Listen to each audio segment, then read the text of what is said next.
All right, here we go. Welcome to another episode of Making a Mark with Atara S's. Oh yes, today's show is going to be one that you do remember. Last Wednesday on our motivational push week, we talked about self-care and what that looked like and how do we protect our space. How do we keep that peace of mind and protect our surroundings? So if you haven't listened to the episode, I recommend that you go back and listen to the steps that we're taking to protect your peace of mind. But let me say this. You all have been so in tune to just me coming back on the air of not just the STL radio show, but for the podcast, Making a Mark. And I must say that it is beneficial for me to let you know that it redefines everything that is meant for me to do. I was kind of feeling a little bit hesitant at first, like, is this going to work? Is this not going to work? Why am I doing this? Is this making sense to anyone that's going to be listening? And what I find to be so evident is I must do what my heart feels that is meant to do. This is something I'm following my heart. And I truly believe that everything that I'm sharing on this podcast is beneficial. It may not be for today's message, but somewhere along the line, someone is going to click on and they're going to be in tune, and it's going to be the right message that they hear at the right time.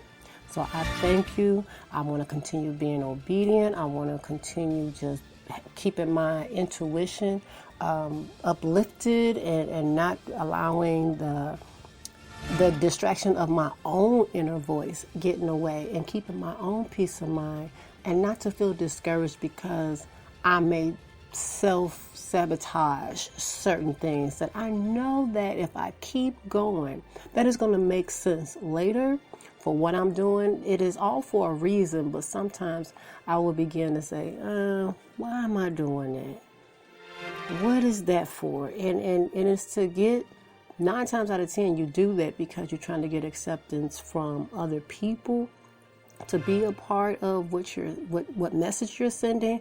But you have to remember that we are connectors of like-minded people. And what we send out, we do attract. So I know that what I'm going to be sharing from day to day, I'm able to come on the podcast, is beneficial to those who are listening. If it's not today, you will want to come back and listen to it another day to where it will hit and resonate with you. So thank you again for tuning in to Making a Mark with Atara Estes. But on today's show, what we're going to talk about, some self-care tips. We have Valentine's Day coming up, and we going to really touch on that because I'm single. I'm not saying that in a discouraging way. I'm not saying that to make anybody feel like it's the end of the world because there's singleness. Singleness is going to be my position until God says that I'm totally whole to be able to give myself to someone else. So it is not a death sentence to be single.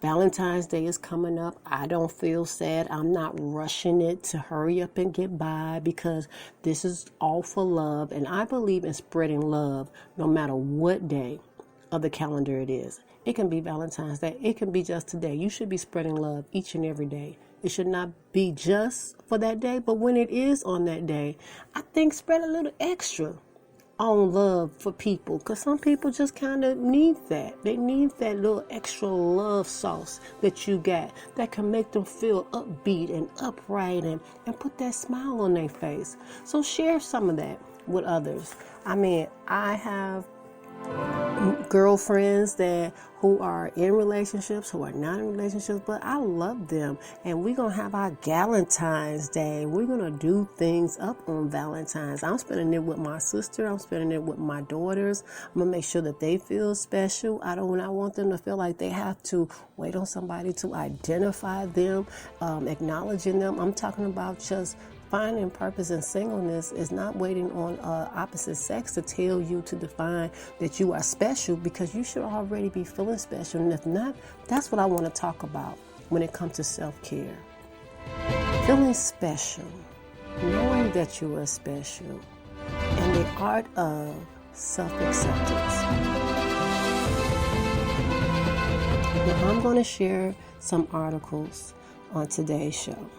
One article is coming from Z. Huford. Says, to love yourself means to accept yourself as you are and to come to terms with the aspects of yourself that you cannot change. It means to have self-respect, a positive self-image, and unconditional self-acceptance. Needless to say, it does not mean being arrogant, conceited, or thinking that you are better than anyone. It means having a healthy regard for yourself, knowing that you are a worthy human being. It is important to remind yourself that no one is perfect. We all have strengths and weaknesses, and we certainly possess the resources to work on improving ourselves. Each of us is unique and has specific talents and abilities to offer. We are all here, in the words of Walt Whitman, to contribute a verse. In order to appreciate yourself, it is up to you to discover what makes you unique and to further develop those talents. We have a responsibility to ourselves to do so. You cannot sit around and wait for approval from others. Work on accepting yourself. You are the only you that you have. And I was just saying that. It is in your best interest to be the best you that you can be. Until you love yourself, you will not be able to love anyone else. You can only love another to the degree that you do yourself. How do you love yourself? You do so by investing in and working on your personal growth and develop. You work on being the best you. You understand that you are human, but you acknowledge that you have the potential and spiritual capability to rise above whatever conditions and obstacles are put in your path. When you love yourself, you endeavor to take care of yourself physically, mentally, and emotionally. You take care to look and feel your best by nurturing your body, mind, and spirit. Conversely, if you don't love yourself enough, start taking care of your body, mind, and spirit. You will not only become more self-aware, you will generate feelings of worth and accomplishment. Your body. You take care of your body by eating well, exercising, getting plenty of rest. There are many wonderful books available that can help you learn what types of food and exercise are good for you and your particular body type. I read a lot of self-help books. I think it's beneficial to understand when you're on this self-care journey and you're building up your self-confidence, learn everything about you. Dissect, research, pull out any and everything and make it become your main ingredient that helps you revive yourself. Your mind. Your mind needs nourishment and exercise too. Don't take it for granted. Stimulated by learning about new and interesting things. I was just sharing that. Keeping your mind active helps prevent certain old age diseases such as Alzheimer's and dementia. Keeping the neural connections of your mind active helps maintain memory and brain functions at optimum levels. And your spirit. If you take care of your mind and body but neglect your spirit, you will lack balance and feel that something is missing in your life. Taking care of your spirit rejuvenates you and helps you deal with the daily stresses and challenges of everyday life. When you love yourself, you invest in your personal growth and development. You endeavor to be the best that you can be, and you strive to achieve your potential.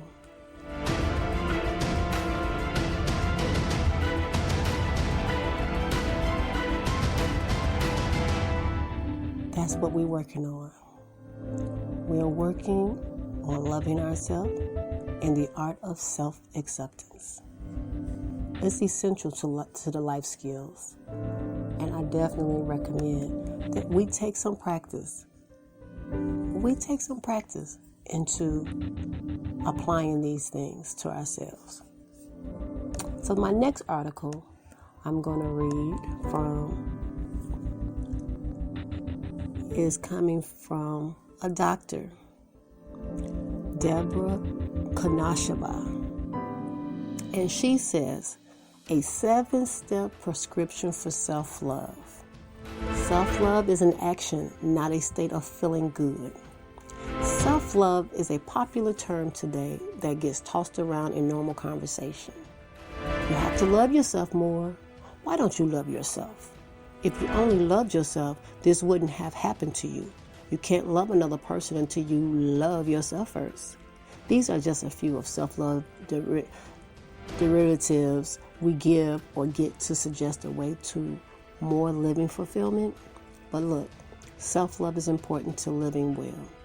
It influences who you pick for a mate, the image you project at work, and how you cope with the problems in your life. It is so important to your welfare that I want you to know how to bring more of it into your life. What is self-love? Is it something you can obtain through a beauty makeover or a new set of clothes? Can you get more of it by reading something inspirational? Or can a new relationship make you love yourself more? The answer to all of these questions, come on everybody, say it with me, is no. Although they feel good and are gratifying, you can't grow in self-love through these types of activities. Self-love is not simply a state of feeling good. It's a state of appreciation for oneself that grows from action that support our physical, psychological, and spiritual growth. Self-love is dynamic. It grows through actions that matures us. When we act in ways that expand self-love in us, we begin to accept much better our weaknesses as well as our strengths, have less need to explain away our shortcomings, have compassion for ourselves as human beings, struggling to find personal meaning, are more centered in our life purpose and values. Expect living fulfillment through our own efforts. 7 steps. Prescription for self-love. 1. Become mindful. People who have more self-love tend to know what they think, feel, and want. They are mindful of who they are and act on this knowledge rather than on what others want for them. 2. Act on what you need rather than what you want. You love yourself when you can turn away from something that feels good and exciting to what you need to stay strong, centered, and moving forward in your life instead. By staying focused on what you need, you turn away from automatic behavior patterns that get you into trouble, keep you stuck in the past, and lessen self-love. I just want my rearview mirror to be a lesson that I'm glad that I overcame that. Practice number 3. Practice good self-care. You will love yourself more when you take better care of your basic needs. People high in love nourish themselves daily through healthy activities like sound nutrition, exercise, proper sleep, intimacy, and healthy social interaction. Number 4, set boundaries. You'll love yourself more when you set limits or say no to work, love, or activities that deplete or harm you physically, emotionally, and spiritually, or express poorly who you are. Number 5, protect yourself. Bring the right people into your life. I love the term frenemies. I've learned that from back in the day, so that's nothing new to me. It describes so well the type of friends who take pleasure in your pain and loss rather than in your happiness and success. I say kick them to the curb, and if there's no curb, build one for them. My suggestion to you here, please get rid of them. There isn't enough time in your life to waste on people who want to take away the shine on your face that says, I genuinely love myself and life. You will love and respect yourself more. Number 6, as we get ready to wind down, forgive yourself. We as humans can be so hard on ourselves. The downside of taking responsibility for our actions is punishing ourselves too much for mistakes and learning and growing. You have to accept your humanness. The fact that you're not perfect before you can truly love yourself. Practice being less hard on yourself when you make a mistake. Remember, there are no failures. If you have learned and grown from your mistakes, there are only lessons learned. Number 7, live intentionally. You will accept and love yourself more. What is happening in your life when you live with purpose and design? Your purpose doesn't have to be crystal clear to you. If your intentions is to live a meaningful and healthy life, you will make decisions that support this intention and feel good about yourself when you succeed in this purpose. You will love yourself more if you see yourself accomplishing what you set out to do. You need to establish your living intentions to do this. If you choose just 1 or 2 of these self-love actions to work on, you will begin to accept and love yourself more.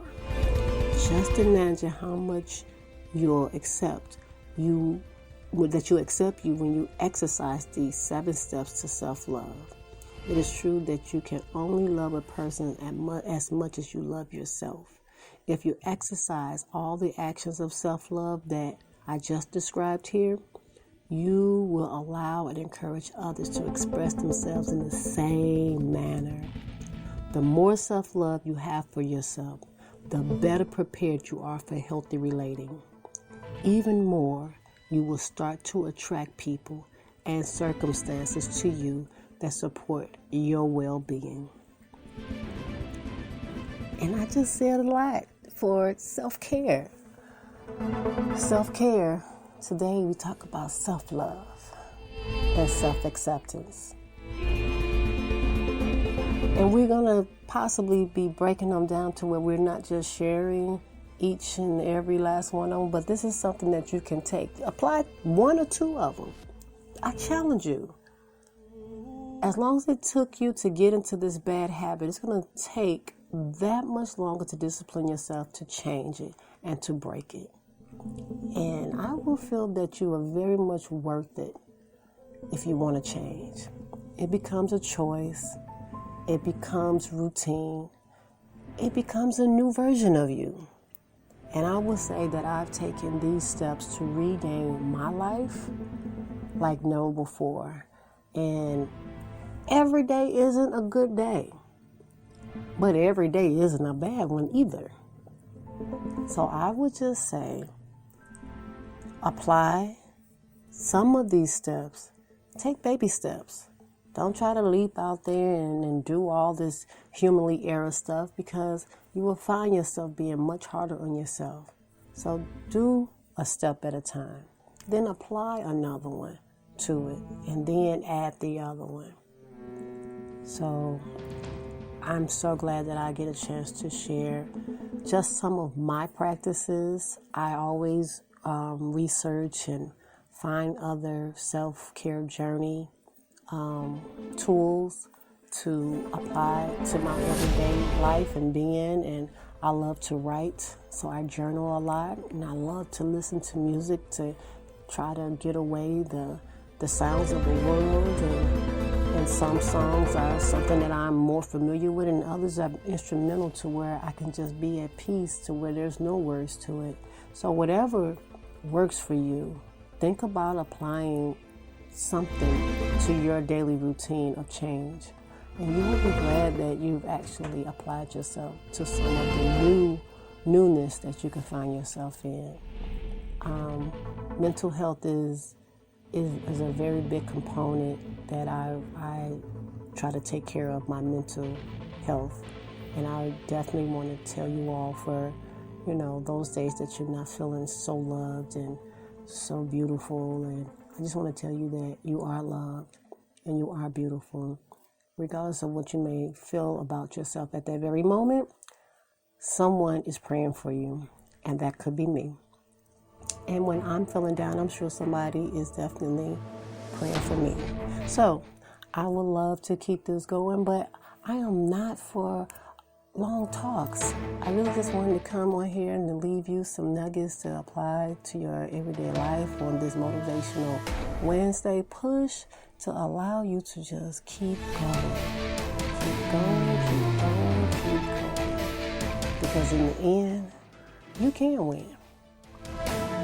So follow me on all of my social media network. And it'll be Atara Estes, Facebook, Instagram, Twitter, Atara Estes. You can go on my main website, ataraestes.com, and any other internet mainstreams for music preference or to hear this podcast, rather. You can download Spotify and you can pull up Making a Mark with Atara Estes, and you can go on iTunes, Making a Mark with Atara Estes, and anything that has Atara Estes. Or I just respectfully ask for you all to follow, share, purchase merchandise, and be supportive to share it on your social media platforms. So without further ado, I'm not going to keep us on here any longer, but I appreciate you all for always sharing your time with me. And whatever time that is, it is the right time. So until next time, be good to yourself and to one another, and know that you're making a mark.